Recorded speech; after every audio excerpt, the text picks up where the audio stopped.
Thank you everyone to another episode of School for Epistemic Justice. And today we are very lucky to have Makiko Kimura.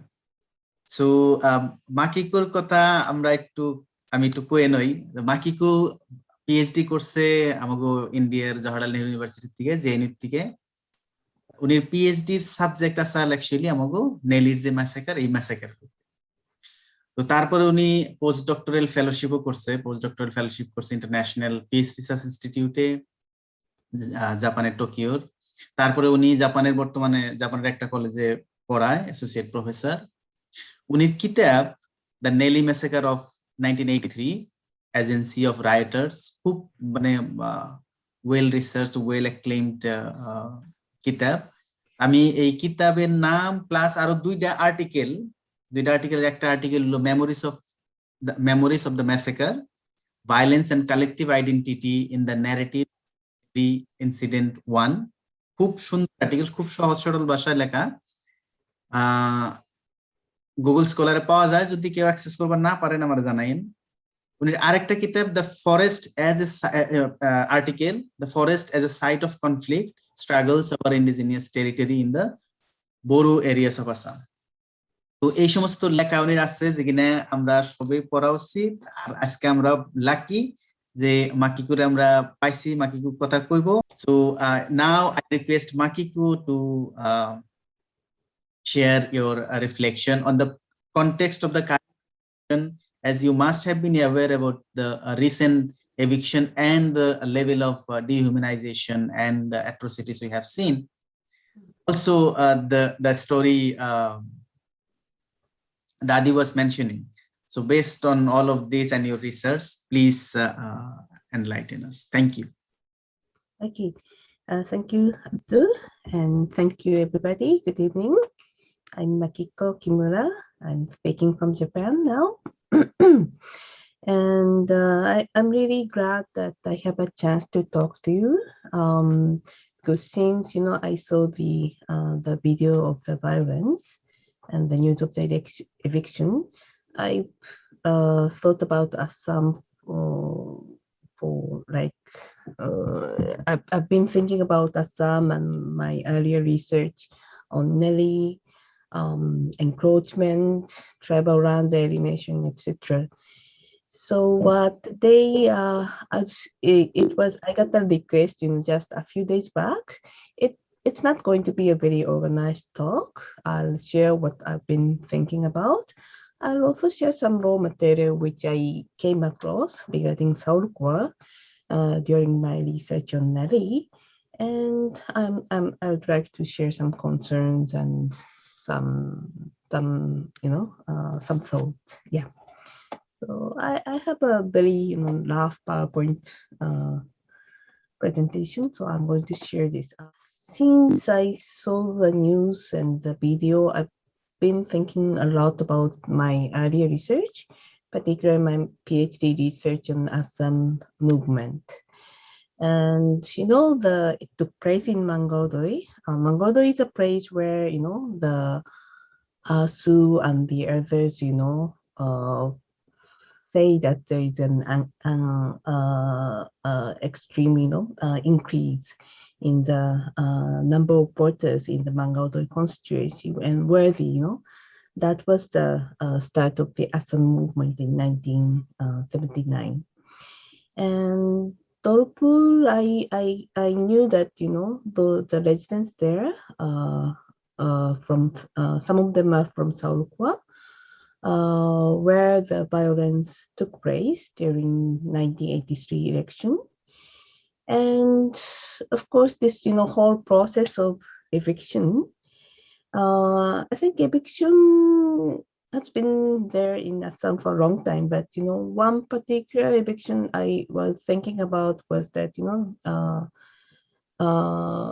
in the Assam Accord, there's one clause which says they have to make an effort for the prevention of encroachment on government land and land in tribal belts and blocks. And it became very controversial because, after after the Assam call, they actually tried to evict, but it became controversial because many of the encroachers in forest areas were actually tribals. So it triggered, Boros and others to start their own movement. So these things I kept thinking about because I used to work on these issues. And today, I would like to share some of my thoughts and some of my materials on this issue. Yeah. So let me start, violence during 1983 state legislative assembly election. There were a number of large scale killings. I would say Neri was one of the biggest, but there was an incident in Gopur. It was in the reserved forest area. I think that time it was Dalangwa, Sonipur district. And in this place, occupation of forest land by the Boros, it was seen as a threat by the Assamese. So the attack took place between Boros and Assamese. And Sarukwa, I think many of you know that it's Chol area. And Muslims settled during colonial period.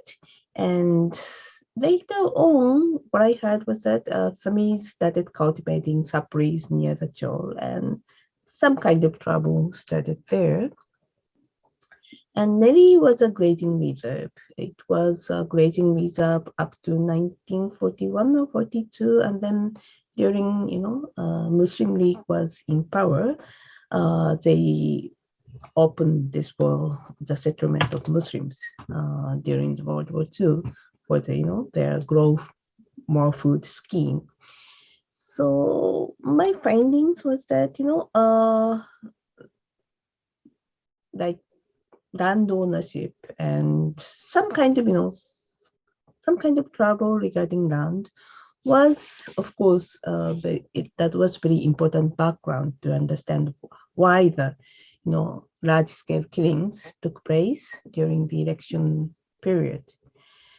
But in case of Nelly, they really attackers, many of the Tiwis and coaches and local people there, they didn't state, such structural causes. Instead, they used to talk about the direct causes which trigger the incident.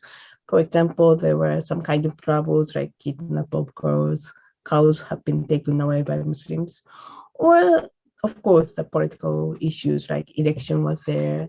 As the movement came, they encouraged Tiwis and others to take up arms, or some of them mentioned that have been rumors that Muslims are attacking, Hindus. So they thought that if they don't attack, they would be killed. So that's why they took up arms. So these are the stories I heard in the Neri, and and those kind of narratives are in my book. So please go through if you are interested in it. Today, I would like to share a little bit about Saurkwa because I had a chance to talk to the ex-SP of Doron district, who was in charge in the district in 1983. And I interviewed him in 2003. That time he was in Delhi. He was still, it was still before the retirement, but he was not in Assam, although he was an Assam cattle. So I was mainly asking him about, how that kind of violence like Nelly could take place. And then this was one of my questions: have you taken any special measures to prevent violence as SP? He said there were communally high sensitive areas like Muslim, it's mainly Muslim locality, but a small section of Hindus residing in the area. Or, some Hindu dominated areas, but some small portion of Muslims are there. So we specify these areas as main targets and try to protect. But it was a tough task. There were hundreds of localities like these, and sometimes police also became targets of attacks. I believe in many cases we were successful. We tried to talk to leaders of villages and told that peaceful coexistence is most important. We could prevent many cases. Of course, it was not always successful. These are his accounts, this is not very, precise, narrative of his. I had some memo, so I just, recollected from my memo and had some, field notes. So, and my question was, another question was, has there been any large-scale incident in your jurisdiction? And his answer was like this. Yes, it took place in Saurkwa, a Lebanon area, which took 2 to 3 hours from Mangalore. I think about 120 people were killed.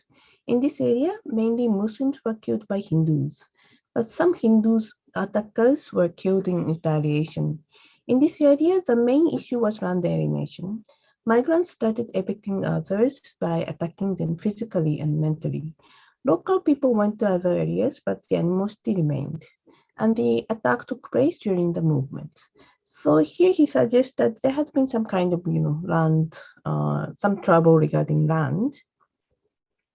And while talking about this incident, he said he was mentioning something interesting.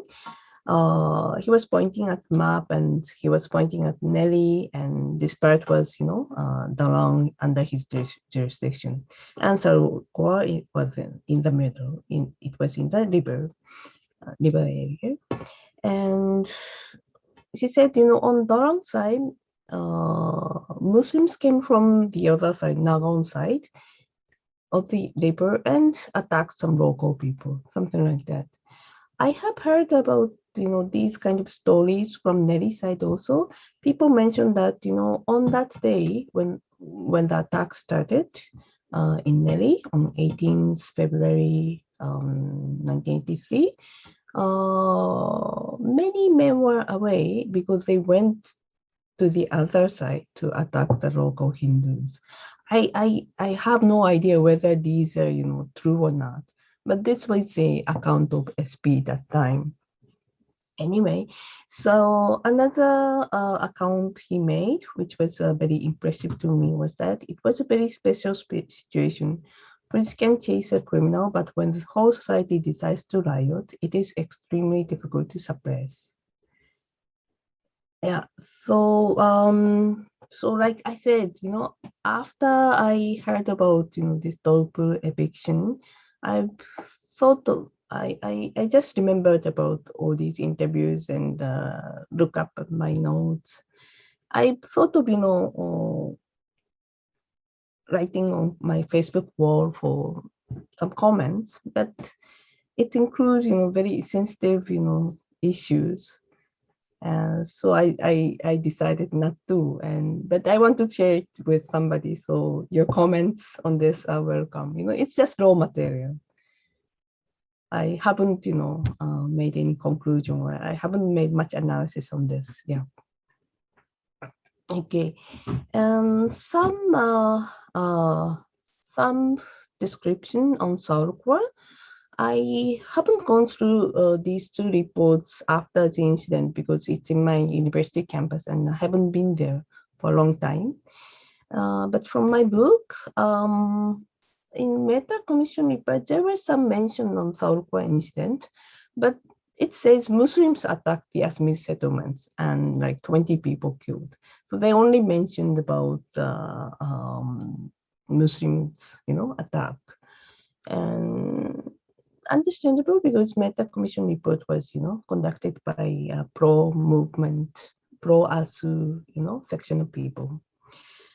In Tiwari Commission report, I so far haven't, found anything much on Saurkwa, but I thought, the violence was much greater in Nogon or Golpara area, but it was not, there were like 273 cases which are like recorded in police, and 78 was in Dorong. So Dorong was, during that time, it was very high sensitive area. And I understand to some extent because Nogon, Golpara Muslims are, more or less like majority, but Dorong is much more, like contested spaces in the forest areas. There are burrows, there are some Adivasis as well. And towards the river, Muslims are there. So that's what I thought. And after going through all these, and after making some,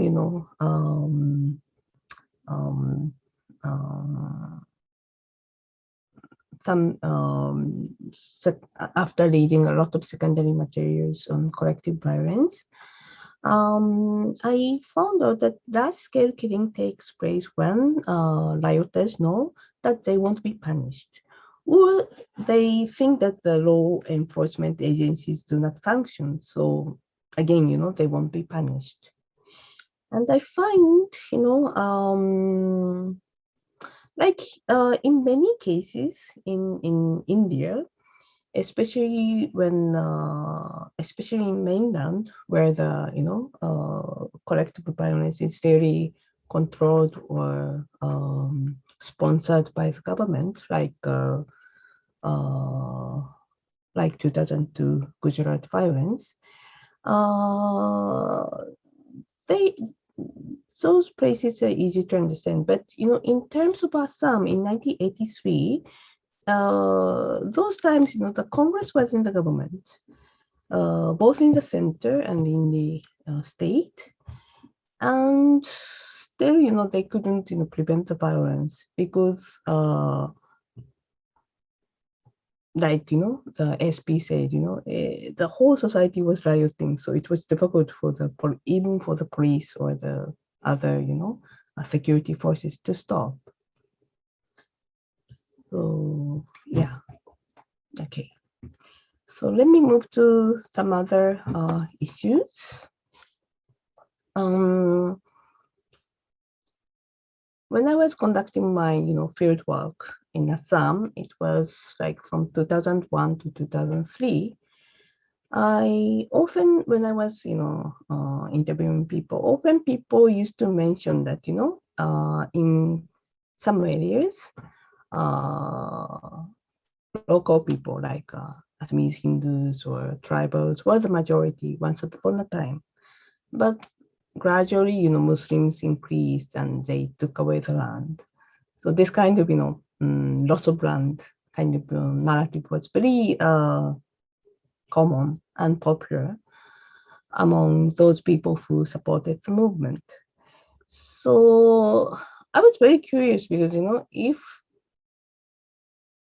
if it was true that the foreigners come and encroach the land and they become the majority, would that be really feasible or not? That was my question for a long time. And during Nelly was a grazing reserve, as I said, but it was thrown open till in 1942. So that means those people who came between 1942 to 1947, they're not like foreigners or something. So I was curious and I wanted to know more about this issue. And this, especially, those times, I don't know why people not really talk about this tribal land alienation these days, but up to 2010, it was very, commonly mentioned. So I was curious if this, tribal land alienation, it's really caused by migration of Muslims or by some other factors. And there's one small booklet. This has been, I made a presentation at ICHR in 2006 or 7, and then they have published this small booklet. So in this research, I went to Nogon. I had a very good friend there, Dr. Reza Karim, who you might know. He's also from the Mia community, and as by profession, he's a veterinary doctor, and he knows a lot about rural areas, and he was very, eager to he was also willing to know about all these issues. So we met in some occasion and we decided to conduct the research together. So one place we chose was near, it was actually inside Laukwa Forest Village, Laukwa Forest. I think you know it's in the northern part of Nogon district, not far away from Nogon town itself, maybe 30 minutes or 1 hour by car. So we used to go because we came to know that some tea birds are there in the forest village. And so we went and we talked with Tiwa people, and what we found out that, forceful occupation of land by Muslims are very rare. And instead, what was very prevalent among tribes is indebtedness and high interest by Mahajans. They get the land mortgaged and eventually they lose land. I think if you're from rural areas of Assam, these kind of stories you might have heard. So these were very prevalent among them. So many people used to say that, oh, there used to be tribals in those areas. There are many places where they have the names like Kosarigaon, Lalungaon, Hialmari Kosarigaon, something like that. But you don't find any tribes. So in those areas, once upon a time, they used to be there. But after that, they sold land and then they used to go away to somewhere else, like Kalubiangon, Morigaon, where they can get the land cheaper.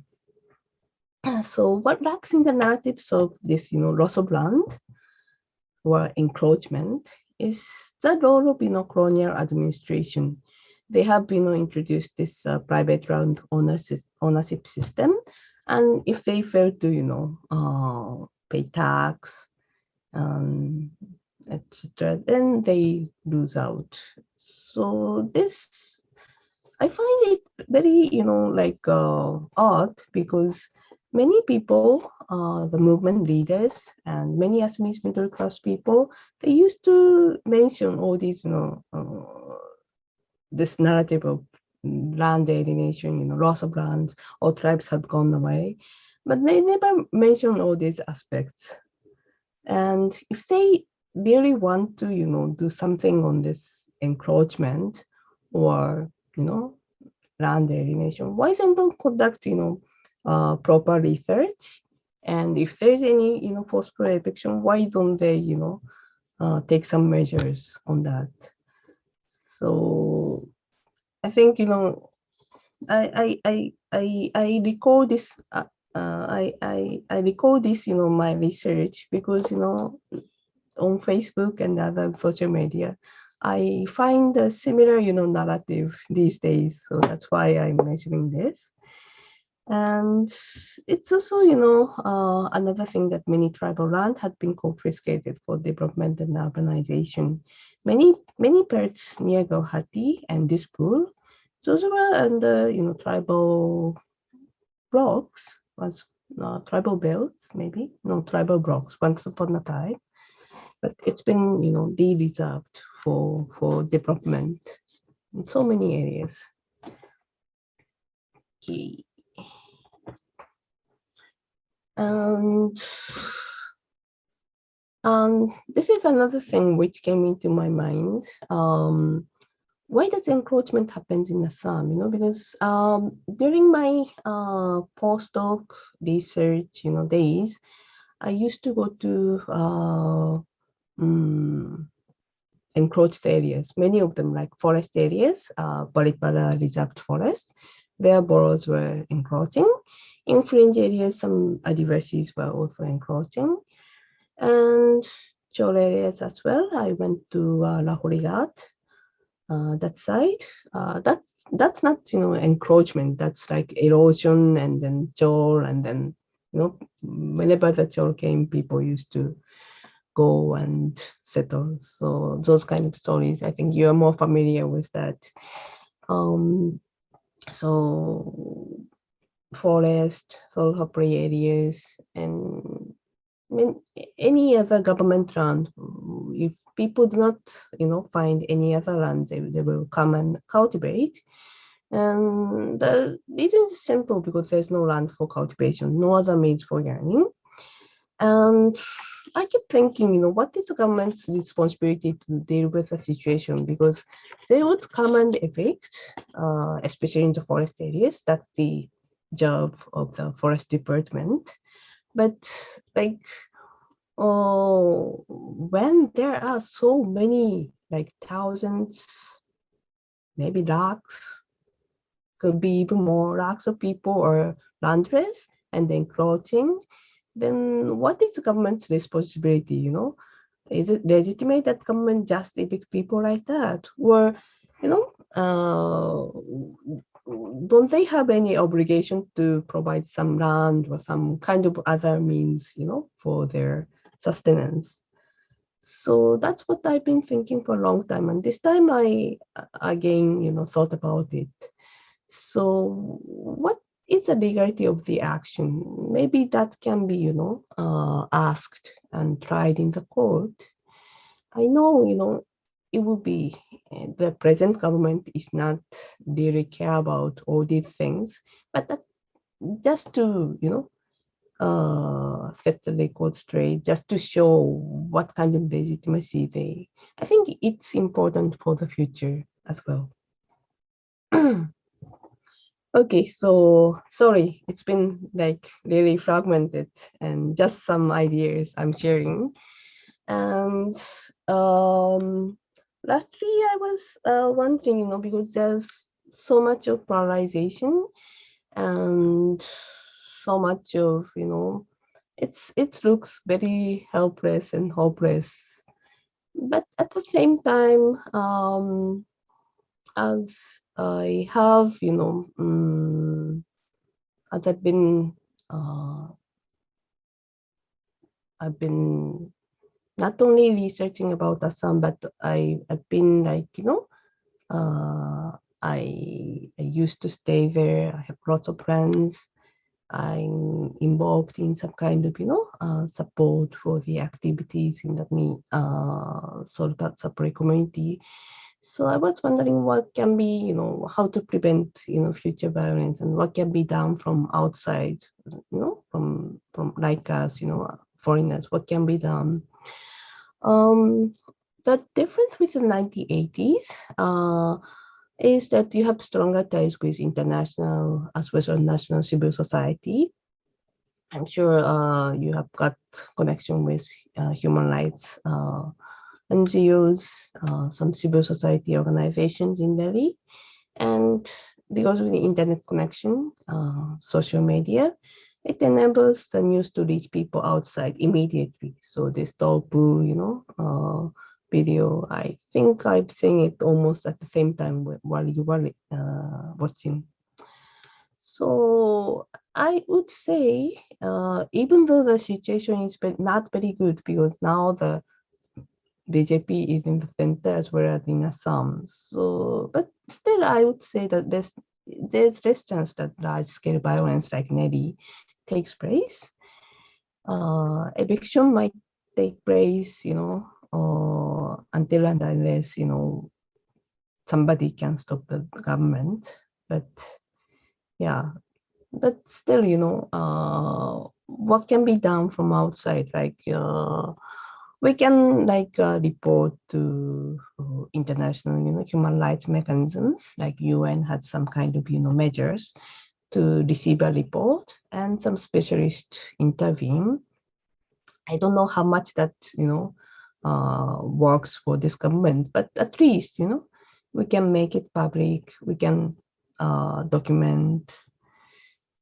So these are the things which are a little different from 80s and which we can find some hope.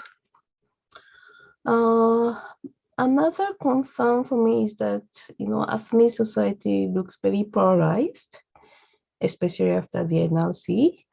And I see a lot of hate speech and baseless allegations on social media. And I would say some of my, people whom I thought were like friends are also spreading that kind of rumor. And I find that, I would say some liberal section of Assamese society have been weakened, but how to encourage and how to bridge the gap. And in order to do that, if there's anything that we can do from outside, I'll be happy to help. Okay, I hope my presentation was clear.